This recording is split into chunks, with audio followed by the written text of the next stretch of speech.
नमस्कार मित्रों, मैं प्रशांत सिंह आप सभी का अपने channel PK Singh pharma and spiritual video पर हार्दिक स्वागत करता हूं। कैप्सूल कंप्लीट इन्फॉर्मेशन पार्ट 5 में आज हम लोग बात करेंगे manufacturing of hard gelatin capsules के बारे में। वीडियो चालू करने से पहले आपसे रिक्वेस्ट है, अगर वीडियो पसंद आए तो हमारे वीडियो को लाइक और चैनल को सब्सक्राइब जरूर कीजिएगा। चलिए वीडियो हम लोग स्टार्ट करते हैं। इसमें हम लोग बात करेंगे कि manufacturing of hard gelatin capsule, जो हमारा हार्ट जेलेटिन कैप्सूल होता है वो बनता कैसे है। तो ये इसकी मैन्युफैक्चरिंग में डिफरेंट स्टेप्स इन्वॉल्व होते हैं। हार्ट जेलेटिन कैप्सूल्स की मैन्युफैक्चरिंग में जो सबसे पहला स्टेप्स होता है वो डिपिंग होता है, फिर स्पिनिंग होता है, ड्राइंग होता है, स्ट्रिपिंग होता है, ट्रिमिंग एंड जॉइनिंग होता है और पॉलिशिंग होता है। तो जैसा कि फोटो में आप देख पा रहे हैं, ठीक है, ये डिपिंग दिखा रहा है, मतलब ये मोल्ड जो होता है ये सोल्यूशन में डिप होगा। डिप होने के बाद ये स्पिनिंग होगा, मतलब स्पिन ऐसा घूमेगा, स्पिनिंग होगा।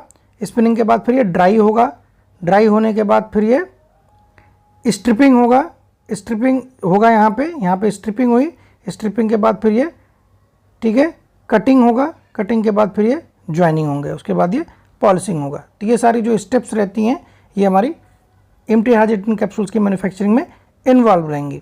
Dipping, spinning, drying, stripping, trimming and joining और पॉलिशिंग, ये जो स्टेप्स होते हैं ये हमारे एम्प्टी कैप्सूल के मैन्युफैक्चरिंग में इन्वॉल्व होते हैं।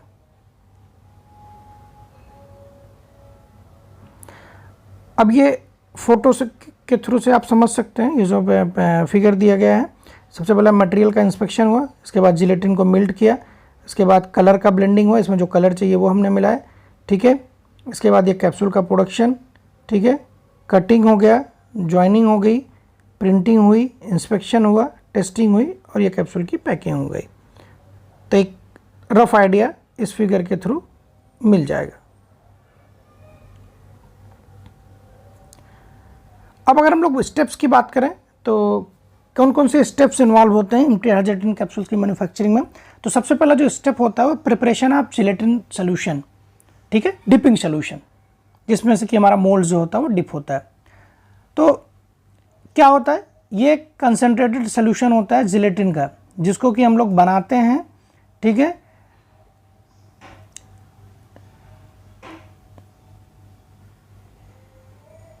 ये इसमें हम लोग जिलेटिन का कंसनट्रेटेड सोल्यूशन बनाते हैं। ये बनाया कैसे जाता है, इसमें हम लोग जिलेटिन को डिसॉल्व करते हैं डीमिनरलाइज्ड वाटर में, जो कि 60 से 70 डिग्री टेम्परेचर पे हीट करते हैं हम लोग जैकेटेड प्रेशर वेसल में। तो इसमें हम लोग क्या करते हैं, जैकेटेड प्रेशर वेसल लेते हैं, उसमें डीमिनरलाइज्ड वाटर लेते हैं, 60 से 70 डिग्री तक उसको हीट करके जिलेटिन को उसमें हम डिसॉल्व करके कंसनट्रेटेड सोल्यूशन जो है वो जिलेटिन का हम लोग बनाते हैं। तो ये हमारा जिलेटिन का कंसनट्रेटेड सोल्यूशन बना। अब ये जो सोल्यूशन होता है इसमें 30 से 40% वेट बाय वेट जिलेटिन होता है और ये बहुत हाई विस्कस होता है।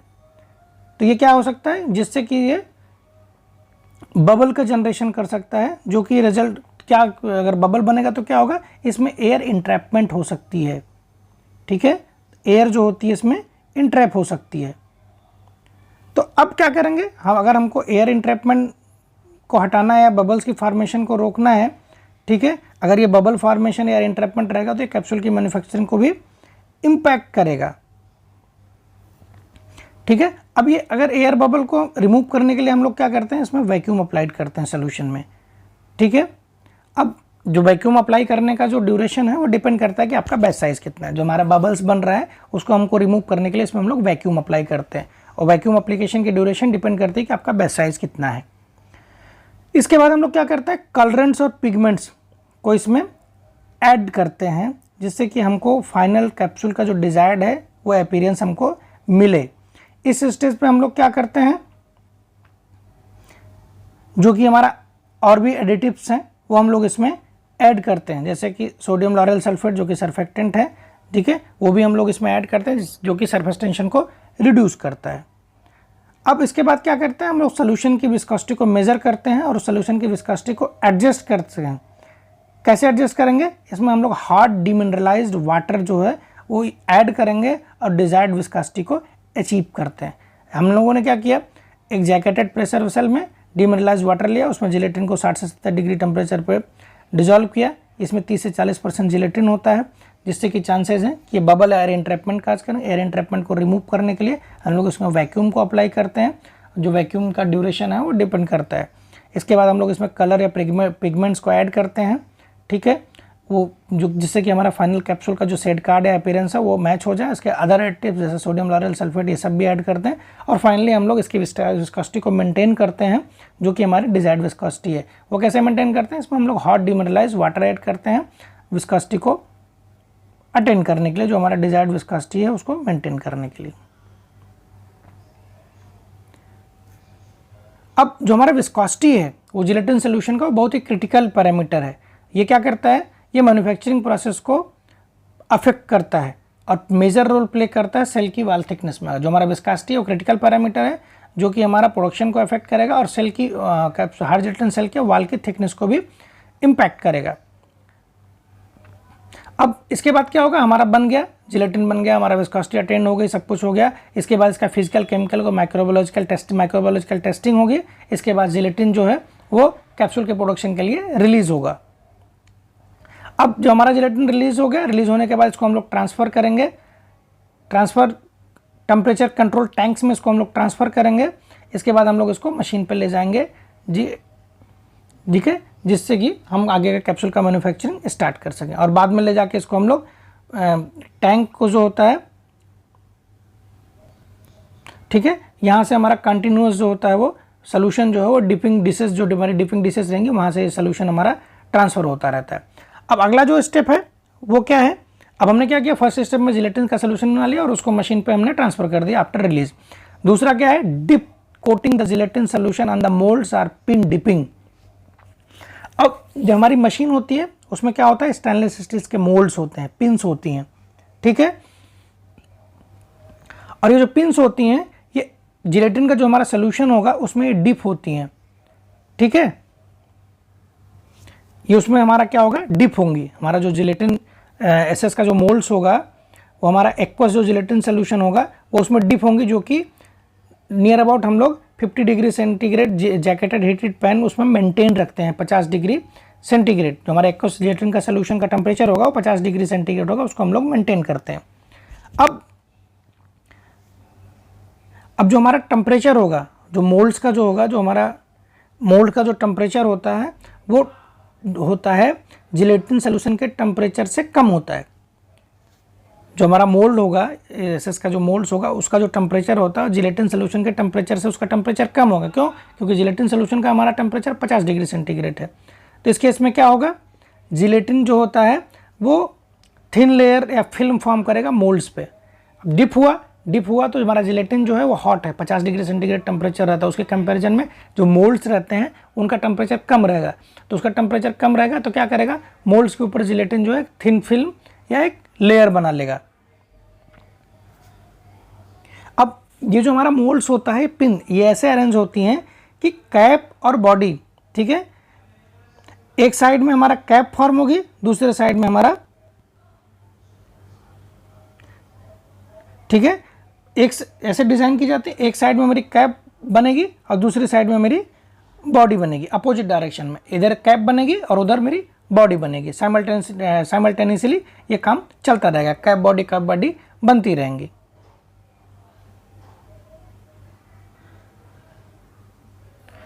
अब अगला जो है स्टेप जो है rotation of the dip coated pins, मतलब सोल्यूशन बन गया, डिपिंग हो गया, अब स्पिनिंग मतलब घूमेगी, वो रोटेट करेगी।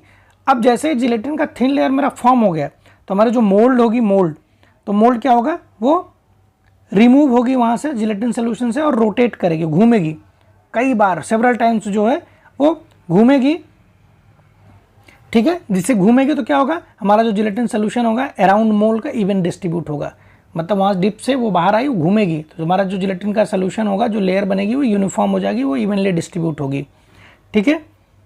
अब जिलेटिन का जो डिस्ट्रीब्यूशन है वो हमारा क्रिटिकल है, ठीक है, कि वो डिपेंड करता है कैप्सूल की यूनिफॉर्म वाल थिकनेस और डोम स्ट्रेंथ पे। अगर उसका डिस्ट्रीब्यूशन बराबर नहीं हुआ तो वाल की थिकनेस भी वेरी करेगी और डोम का स्ट्रेंथ भी हमारा बराबर नहीं होगा।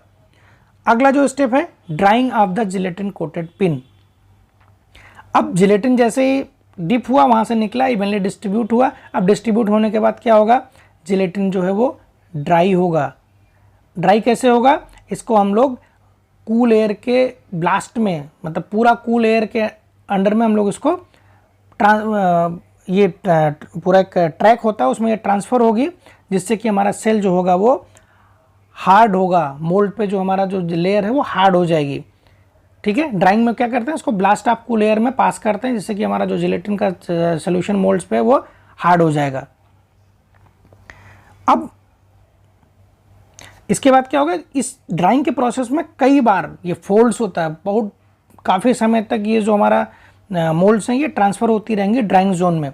उसके बाद सेवरल ड्राइंग साइकिल्स के बाद जैसे कि हमारा मॉइस्चर कंटेंट अचीव होगा, उसके बाद ये ड्राइंग में से आगे ये बढ़ जाती हैं, ये आगे वहाँ से आगे फॉरवर्ड होती हैं। अगला जो है वो स्ट्रिपिंग एंड ट्रिमिंग। अब क्या हुआ, मेरा बन गया, मेरा ड्राइंग भी हो गया, हमारा जो डिज़ायर्ड मॉइस्चर कंटेंट है वो अचीव हो गया। अब अगला स्टेप क्या होगा, स्ट्रिपिंग एंड ट्रिमिंग। अब जैसे जिलेटिन मेरा ड्राई हुआ, कैप और बॉडी स्ट्रिप्ड, मतलब वहाँ से रिमूव होंगी। ठीक है, मोल्ड से। स्ट्रिपिंग में क्या होता है कि कैप और बॉडी जो हमारा मोल्ड होगा वहाँ से रिमूव होंगी बाय ब्रॉन्जा। ठीक है, एक ब्रॉन्ज का जा होता है, वो कैप और बॉडी को वहाँ से रिमूव करता है। स्ट्रिपिंग में क्या होगा, स्ट्रिपिंग में जो हमारा कैप और बॉडी, क्योंकि उस समय क्या उसकी लेंथ बड़ी होगी, ठीक है, डायमीटर कैप और बॉडी के हिसाब से आ गया, बट उसकी लेंथ ज़्यादा होगी। इसके बाद जो हमारा डिज़ायर्ड पोर्शन होगा वहाँ पे कैप और बॉडी ट्रिम्ड होती हैं बाय रिक्वायर्ड लेंथ, जो हमारी रिक्वायर्ड लेंथ है वो प्रोग्राम में सेट रहता है, वो ट्रिम्ड होंगी, वो कट होंगी। एक स्टेशनरी नाइफ होती है, ठीक है, एक नाइफ के द्वारा वो कट होंगी, जिसका कि टॉलरेंस 0.15 के टॉलरेंस में वो कट होंगी। जैसे ही भी ये ड्राई हो गई, ड्राई होने के बाद क्या होगा, ये स्ट्रिप ड्राफ्ट, मतलब वहाँ से मोल्ड से वो उसको रिमूव कर लेगा। एक हमारा ब्रॉन्जा होता है, वो उसको क्या करेगा, कैप और बॉडी को वहाँ से रिमूव कर लेगा। रिमूव होने के बाद फिर ये डिजायर्ड लेंथ में कट होती है। प्रोग्राम में ऑलरेडी सेट होता है कितना कट होना है, और प्लस माइनस 0.15 mm के टॉलरेंस में ये कट होती हैं। अगला क्या है, joining of the trimmed capsule shell. अब क्या हुआ कि वहाँ से स्ट्रिप्ड हो गई, निकल गई, ये हमारा डिजायर्ड लेंथ में कैप और बॉडी कट हो गई। अब ट्रिमिंग के बाद क्या होगा, ट्रिमिंग में क्या होता है, हमको रिक्वायर्ड कैप और बॉडी की लेंथ जो होता है वो मिल जाती है। इसके बाद कैप्सूल जो होता है वो कैप और बॉडी एक दूसरे से ज्वाइन होंगे और प्री लॉक होंगे। ठीक है, ये पूरा लॉक नहीं होते, प्री लॉक होते हैं, स्लाइड जो है ये लॉक होते हैं। इसके बाद क्या होगा, इसको ज्वाइनिंग के बाद इसको मॉइस्चर स्टेबलाइजेशन होता है, जो हमारा डिजायर्ड मॉइस्चर है वो हम लोग उसको इसमें स्टेबलाइज करते हैं। अगला जो स्टेप है प्रिंटिंग। अब मेरा कैप और बॉडी जो होता है वो ज्वाइन हो गया, प्री लॉक हो गया। ज्वाइनिंग के बाद जो भी हमारी रिक्वायर्ड, जो भी पार्टी की रिक्वायरमेंट है, हर कंपनी की अलग अलग होता है, कैप पे मेरा ये मेंशन होना चाहिए, बॉडी में ये मेंशन होना चाहिए आइडेंटिफिकेशन प्रोडक्ट के लिए, उसके हिसाब से फिर हम लोग इसको कैप और बॉडी को प्रिंट करते हैं, उस पर प्रिंटिंग करते हैं बाय प्रिंटिंग मशीन। जैसे कि उसमें कुछ स्पेसिफिक कैरेक्टर्स हो गए, कंपनी का नाम हो गया, मैन्युफैक्चरर का नाम हो गया, लोगो हो गया, वो जैसा पार्टी वाले की रिक्वायरमेंट या हमारे कस्टमर की रिक्वायरमेंट होती है उसके हिसाब से वो उसमें हम लोग प्रिंट करते हैं। जो भी इंक यूज़ होगा वो फूड ग्रेड होगा। ठीक है, प्रिंटिंग के बाद कैमरा इंस्पेक्शन करते हैं, जो कि हमारा डिफेक्ट होगा वो उसको रिमूव करने के लिए। अब अगला जो स्टेप होगा वो टेस्टिंग होगा। अब टेस्टिंग में क्या, कैप्सूल जो हमारा बनता है तो थ्रू आउट जो है तो ये प्रोडक्शन प्रोसेस में जो होता है ये मॉनिटर करते रहते हैं, इंक्लूडिंग जैसे साइज़ हो गया, मॉइस्चर कंटेंट हो गया। ठीक है, प्रिंटिंग के बाद जो होता है वो हमारा फाइनल टेस्टिंग होता है। ठीक है, अब इसमें क्या होता है कि रिगरस चेक का क्वालिटी चेक्स होते हैं, ठीक है, जो कि डिफाइन होते हैं उनके प्रोटोकॉल्स के हिसाब, उनके बीएमआर के हिसाब से डिजायर्ड क्वालिटी जो भी है वो हम लोग चेक करते हैं, जो इन प्रोसेस पैरामीटर्स मेंशन होते हैं, और वो हम इस बात से हम लोग उसमें टेस्टिंग करते हैं। अगला क्या है, पॉलिशिंग। अब पॉलिशिंग हम लोग स्मॉल स्केल पे जो है ना, वो अगर हमको स्मॉल स्केल पे पॉलिशिंग करना तो हम एक कप रबिंग क्लॉथ लेंगे और उसमें क्लीन क्लॉथ में उसको लेके हम कैप्सूल को थोड़ा सा रगड़ेंगे, जिससे कि कैप्सूल का लुक जो है वो ग्लॉसी हो जाए। बट लार्ज स्केल पे अगर हमको पॉलिशिंग करना है तो हम लोग, ठीक है, अगर हमको इसको लार्ज स्केल पे इसकी पॉलिशिंग करनी है तो हम लोग इसमें पैन अपरेटस यूज़ करते हैं। ठीक है, या फिर हम लोग पॉलिशिंग यूनिट यूज़ करते हैं, जिसमें कि वैक्यूम होता है, कंप्रेस्ड एयर होता है, उसमें कैप्सूल को हम एक तरफ से पास करते हैं और दूसरी तरफ से कैप्सूल हमारा पॉलिश होकर निकल जाता है। उसमें एक ब्रश लगा होता है जो कि कैप्सूल को पॉलिश करता है। पॉलिश करने का रीज़न क्या है, कैप्सूल का लुक बढ़ जाता है, अच्छा लगने लगता है, उसका अपीयरेंस जो है अट्रैक्टिव हो जाता है। इसके बाद क्या, पैकेजिंग। पैकेजिंग जो ये सबसे लास्ट स्टेप है, हमारा कैप्सूल बन गया, सब हो गया, इसके बाद हम लोग कैप्सूल को पैक कर देते हैं। अब ये पैकिंग जो है कन्वेंशनल मैनर में होता है, ठीक है।